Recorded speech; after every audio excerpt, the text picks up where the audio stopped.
നീ വായിച്ചാൽ മതി. നമസ്കാരം. പ്രോഗ്രാമൊക്കെ ഇടയ്ക്കൂടെ ലൈവൊക്കെ ഒന്ന് പോകും. കാര്യം ഇങ്ങനെ കിട്ടുന്ന മെമ്മറീസൊക്കെ ഇദ്ദേഹത്തിന് ഹായ്. ഫേസ്ബുക്കിൽ ലൈവാണ്. ഒരു ജസ്റ്റ് ഹായ്. ഇങ്ങനെ കിട്ടുന്ന മൂമെന്റ്സ് എല്ലാം സൂക്ഷിക്കുന്നതാണ് ഏറ്റവും വലിയ സന്തോഷം. സ്റ്റേജ് ഫില്ലായി വരുന്നതേ ഉള്ളൂ.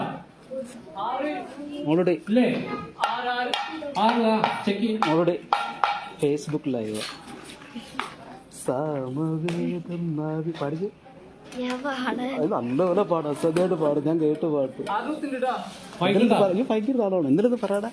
ആറ് ഫ്രീ ആണോ? ഞാൻ വേറെ കുത്തിയിട്ടുണ്ട് അവിടെ ചമ്മലല്ലേ. അപ്പോൾ മോളൂട്ടി എടുത്ത് ഇങ്ങനെ കാത്തിരിക്കുകയായിരുന്നു. ആക്ച്വലി ഏകദേശം ഒരു മാസം 1.5 മാസത്തോളം വെയിറ്റ് ചെയ്ത് മോളൂട്ടിയുടെ അച്ഛന് മെസ്സേജ് അയക്കുമായിരുന്നു. അച്ഛൻ പറഞ്ഞിട്ടുണ്ട് അന്നേരം എൻ്റെ അടുത്ത് പറഞ്ഞിട്ടുണ്ട്. ഒന്ന് വെച്ചോ. അപ്പൊ അദ്ദേഹത്തിന് ഒരു കുഞ്ഞു വയലിനൊക്കെ സമ്മാനിച്ചു. ഒരുപാട് ഇഷ്ടപ്പെട്ടാണ് പിടിക്കുകയാണ്. ഞാൻ ഫേസ്ബുക്കിലൊക്കെ കമന്റ് ചെയ്യാറുള്ളത് പോലെ വിരലുകൾ കാണാൻ നമുക്ക്.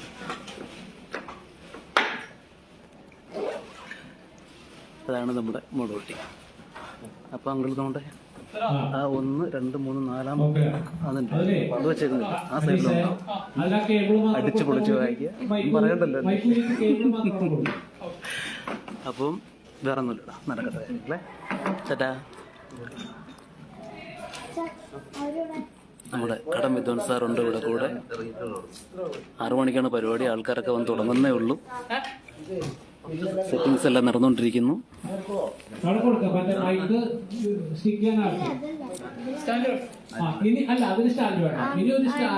അപ്പം ഗംഗാ തരംഗം രസവരം ഊതുമേത്ത ദുബായിൽ.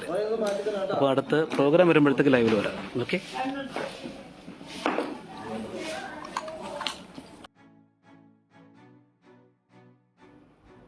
അങ്ങനെ പ്രോഗ്രാം തുടങ്ങുന്നതിന് മുമ്പായിട്ട് തന്നെ വേദിയിൽ വെച്ച് എനിക്ക് ഈ ഗിഫ്റ്റ് മോക്ക് കൊടുക്കാൻ സാധിച്ചു.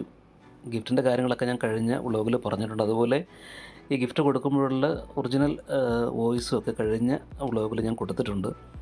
ഇതിൽ ആഡ് ചെയ്തതിൻ്റെ ഒരു മെയിൻ ഉദ്ദേശം എന്ന് പറയുന്നത് അവളുടെ സന്തോഷം, മോളുടെ ഒരു സന്തോഷമൊക്കെ കാണുമ്പോഴത്തേക്ക് വീണ്ടും ഒന്നുകൂടെ ഒന്ന് ഇടാനുള്ളൊരു കൊതിയാണ്. അങ്ങനെ കുറേ നേരം, ഒരുപാട് നേരം ടിക്കറ്റ് പ്രോഗ്രാമായി 280 സീറ്റിംഗ് കപ്പാസിറ്റിയുള്ള ഒരു തിയേറ്ററാണ് ഊതുമേത്തയിൽ. സെബിൽ ലേഡീസ് ക്ലബ്ബ് എന്നാണ് ക്ലബിൻ്റെ പേര്.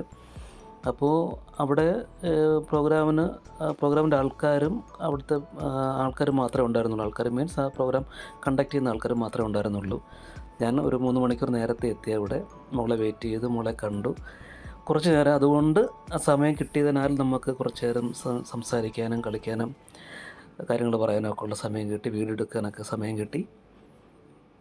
അങ്ങനെ മോളുടെ പ്രോഗ്രാം തുടങ്ങി. ആദ്യം ഭക്തിഗാനത്തോടു കൂടിയാണ്. ഐഗിരി നന്ദിനി എന്നുള്ള സോങ്ങാണ് ആദ്യത്തത്. അതിനുശേഷം ഒരു 4-5 കീർത്തനങ്ങൾ വായിച്ചു. ഒരു 20 മിനിറ്റ്സ് 30 മിനിറ്റ്സോളം ടിപ്പിക്കൽ കർണാട്ടിക് അതുപോലെ മ്യൂസിക്കുകളാണ്, കീർത്തനങ്ങളായിരുന്നു വായിച്ചത്. അതിനുശേഷം ചെറിയ ചെറിയ സെമി ക്ലാസിക്കലും പിന്നെ ലാസ്റ്റ് വന്നിട്ട് സിനിമ പാട്ടും സെമി ക്ലാസിക്കലിൻ്റെ തന്നെ ഒരു മിക്സോട് കൂടിയാണ് പ്രോഗ്രാം അവസാനിപ്പിച്ചത്. തിയേറ്റർ ഫുള്ളായിരുന്നു. 50 ദിർഹംസ് ആയിരുന്നു ഒരു പെർ ഹെഡിന് ടിക്കറ്റ് ചാർജ്. അങ്ങനെ 6:20 പ്രോഗ്രാം സ്റ്റാർട്ട് ചെയ്ത് 9:05 വരെ 9:10 വരെയൊക്കെ പ്രോഗ്രാം ഉണ്ടായിരുന്നു. പ്രോഗ്രാമിന് ശേഷം ഒരുപാട് ആൾക്കാർ മോളെ കാണാനും കൂടെ നിന്ന് ഫോട്ടോ എടുക്കാനും സംസാരിക്കാനും ഒക്കെ ആയിട്ട് വന്നിരുന്നു. ഞാൻ നേരത്തെ പോയതുകൊണ്ടാണ് കേട്ടോ എനിക്ക് ഇത്ര ഒരു ചാൻസ് കിട്ടിയത്. അതുമാത്രമല്ല, ഈ പ്രോഗ്രാമിനകത്ത് കീബോർഡ് വായിക്കുന്ന വൺ മിസ്റ്റർ സുനിലേട്ടൻ എൻ്റെ വകയിലൊരു ബന്ധുവാണ്. എൻ്റെ ചേട്ടനായിട്ട് വരും. ഞങ്ങൾ ഒരു പ്രാവശ്യം കണ്ടിട്ടുള്ളൂ. പക്ഷേ ചേട്ടനെ ഞാൻ നേരത്തെ കോൺടാക്റ്റ് ചെയ്തിരുന്നു. അപ്പം ഓർക്കസ്ട്ര ടീമിന് ഇങ്ങനെ ഒരു അനിയൻ വരുന്നതായിട്ട് അവർക്ക് അറിയാമായിരുന്നു. അതും ഒരു പ്രയോജനമായി, ഒരു ഗുണമായി എന്ന് വേണമെങ്കിൽ പറയാം. അങ്ങനെ ഒരുപാട് ദിവസത്തെ കാത്തിരിപ്പായിരുന്നു.